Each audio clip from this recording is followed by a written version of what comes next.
Hello and welcome to the show that fights for freedom and democracy. The show that stands up for the left behind. The show that fights against fake news and the complacent establishment. Right, let's talk about Brexit Extension. It's a fun topic, isn't it? Well, not really. But at the time of me making this video, we are still waiting for 3:30 p.m. when John Bercow is about to do his verdict on Boris's deal. So when you're watching this, he's already made the verdict. If I have to guess, basically he wouldn't bring back meaningful vote for, which means Boris is going to go straight to the withdrawal agreement bill, which should be tabled tomorrow and voted on for the second reading. But that's all irrelevant to this video because we're going to talk about the Brexit extension potentially from the EU side and everything else that's happened today and the possibility of what could happen when Boris brings back his withdrawal agreement bill, the New Deal. Now, as you know, over the last few days and week or so, the European Union leaders have been hinting that we're not going to do any more extension, and that was obviously a bluff to make sure that they pushed the moderate MPs in Parliament to vote for the deal so we could leave. But they are stepping up their bluff or whatever they're planning to do, because they are now saying that France is saying that we're not going to give an extension unless there is a good reason, unless the British government could justify the delay. French President Emmanuel Macron recently joined forces with Boris Johnson in condemning the left-wing amendment that forces the Prime Minister to request a Brexit extension. French MP Bruno Bonnell warned pushing the deadline further in the midst of no decision would most likely be rejected by the EU. However, he also claimed that the bloc would grant a short-term extension under one particular condition. He said that it seems to be necessary for some in case of an agreement by the 31st of October, but I don't see an extension coming without conditions, meaning that especially this regulation that you have to put in place at the Parliament to make the withdrawal agreement effective, I think that would be probably a condition for a short-term extension at this point. When he was asked if the EU might reject the extension, he said, well, it might. As said before and many times in the papers, there is a feeling of being upset with the situation. The EU needs to protect itself, and the 31st of October was really a slow deadline.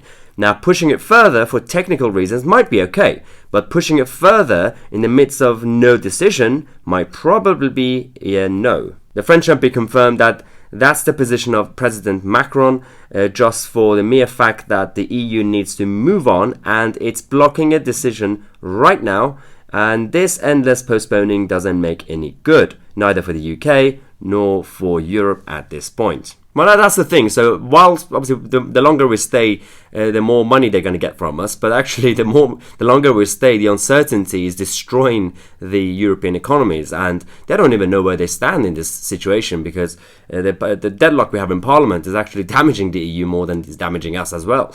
And this is the whole point of if France is going to be voting for any extension, at least France, there will be other countries too. They confirmed that we would do it if there's a really good reason, which goes back to what's going to be happening in Parliament.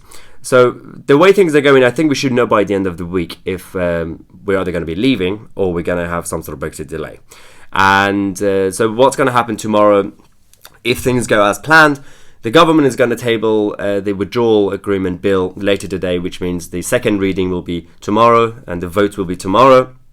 And the remainder MPs are planning to completely destroy this bill by adding 2 or 3 specific amendments. Now, before we talk about them, we have to clarify that they can't actually add an amendment to the bill tomorrow at the second reading. They have to wait for that to pass and then go to the committee stage next time, and then they can add the amendments. Now, there are 2 main amendments, the fears that we have that they could add is one of them is the second referendum.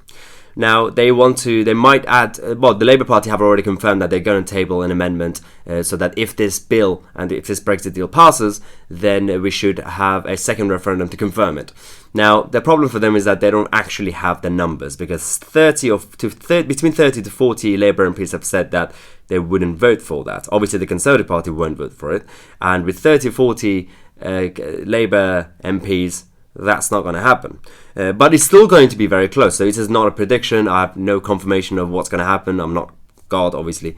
But the way things stand, that side of the amendment, they're quite divided from the Remain side. The other amendment is the customs union. They want to add a kind of a clause which will keep us in the EU customs union even if we leave with this deal. Obviously, one of the biggest features of this deal is that we'll be completely out of the customs union and single market and ECJ. And the Labour Party want to add this amendment to make sure that after we leave, we'll still basically be aligned with the European Union's trade laws and customs arrangements. And this is also a different problem because firstly, even if it passes, that will change the withdrawal agreement, which means we have to go back to the EU, and that they're not going to like this because they've said we're not going to make any more changes. We've done it already. Now, in terms of the numbers, this is the situation. Last time that there was a vote on the customs union, the Remainers lost by 3 votes. 273 MPs, majority of them Labour, voted for that customs union indicative vote, and 276 voted against. The majority were Conservative. Now, there were some Conservatives that voted last time for it, and they have already switched their decision, which means they're going to come towards the right side. That also includes a big chunk of the ones from the right-hand side, the abstain votes of the 89. A lot of the blue ones, the Conservative ones, are also moving to the left to the against section, which means that will be even bigger. Alex Wickham tweeted, "Does a customs union have the numbers? Last time it lost by 3. Lots of abstentions, obviously. Morgan, Buckland voted for it. They're in the cabinet now, so they won't vote this time.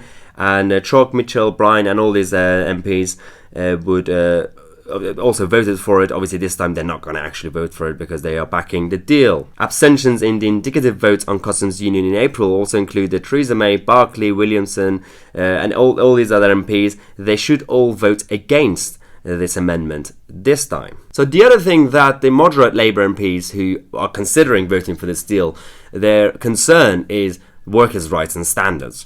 And Boris Johnson confirmed the other day in the House of Commons that he would reassure them that, that nothing will change. And the funny thing is, when it comes to workers' rights and everything else that we have here, regulations, we're actually much better than the EU already. For example, sick pay in this country is 28 weeks. In the European Union, it's not actually set. Holiday pay, 5.6 weeks. In the EU, 4 weeks. Maternity pay in the UK, 52 weeks. In the EU, 14 weeks. Minimum wage in the UK is £8.21, soon to be £10.50. In the EU, it's not set. So I don't know what they're worried about. We are world class when it comes to international rights and standards when it comes to workers. So it's going to be fine. Nothing will change. Brexit is not going to be damaging these sort of things. It's just about democracy and sovereignty. We just want to make sure that we make our laws in our parliament, not in Brussels. But going back to the customs union amendment, the DUP were rumoured to be considering voting with Labour, but they came out and clarified their position and they said, no, we won't. Mr. Shannon, I'm sorry, if I was to press you, where is the DUP standing at the moment? They are leaning towards potentially a customs union amendment and passing as a result the deal put forward by Mr. Johnson, if he agreed to a customs union amendment. We are clear where we stand on the customs union as something that we cannot support and will not support. And I believe that will be the stance we will have later on. When we see the wording and we understand, because this is speculation at the moment, this is in the papers today, it's not something that we have before us, but it's something we'll have before us later on. And when we do have, then we will respond in a positive fashion, ever mindful that we do not support another referendum. We want to honour the result of the referendum of 2016, and we want to make sure that we do leave the EU on the 31st of October. Those are the goals that we're trying to achieve and to stick fast to. Now, MPs in Parliament are now fully under pressure from the British public to pass this deal and get it over with. And then if they want to make any changes to it, obviously the next stage is the most important part. If they want to make us more aligned with the EU, Labour could win the election and sort it out. And if the Conservative Party or the Brexit Party want to win the election, then obviously we go with a free trade agreement and we'll be completely out anyway. And this is what the Survation poll has shown. The latest Survation survey shows the percentage of people backing Boris Johnson's Brexit deal. 90% of Conservative voters support it, 73% of Leavers support it, and 67% of the Brexit Party voters support it. With these numbers, the Brexit-leaning MPs, but also the moderate Remain MPs, are fully under pressure to make sure that we actually do get this done by the end of this month. Now, the other issue is we can't take anything for granted, including not having a Brexit delay. But this is all on Boris Johnson, because ever since he became Prime Minister, he promised to all of us that he would get Brexit done with or without a deal by the end of October. So there is a possibility that everyone's been saying if he's under pressure and if there's still a deadlock, then he would get the extension, call an election, and get a majority, and then get Brexit done. But which is fine, technically speaking, because that means he could get it done afterwards. But in terms of when it comes to the trust between politicians and the public, the fact that he's been going around saying that don't worry, regardless of what happens, we will leave at the end of October. If he doesn't do it, he himself as Prime Minister and the Conservative Party will be in trouble. Especially because the Conservative Party over the last 3 years or so have been completely useless when it comes to delivering Brexit. And this is the only chance they have to redeem themselves. And especially with the Brexit Party still being around the corner, if they really want to succeed and survive as a party and in government, then regardless of how he does it, he has to deliver Brexit. Now, as I said, by the time you're watching this, we already know the timetable of the withdrawal agreement bill and the Brexit deal vote, which will be hopefully tomorrow. And so there will be a follow-up video after that for tomorrow at 5:45 p.m. So make sure that you subscribe to the channel and click on the bell next to it so you get notified when I release a new video. If you want to keep up to date with the latest news on Brexit and everything, you could follow me on social media, on Twitter and Instagram.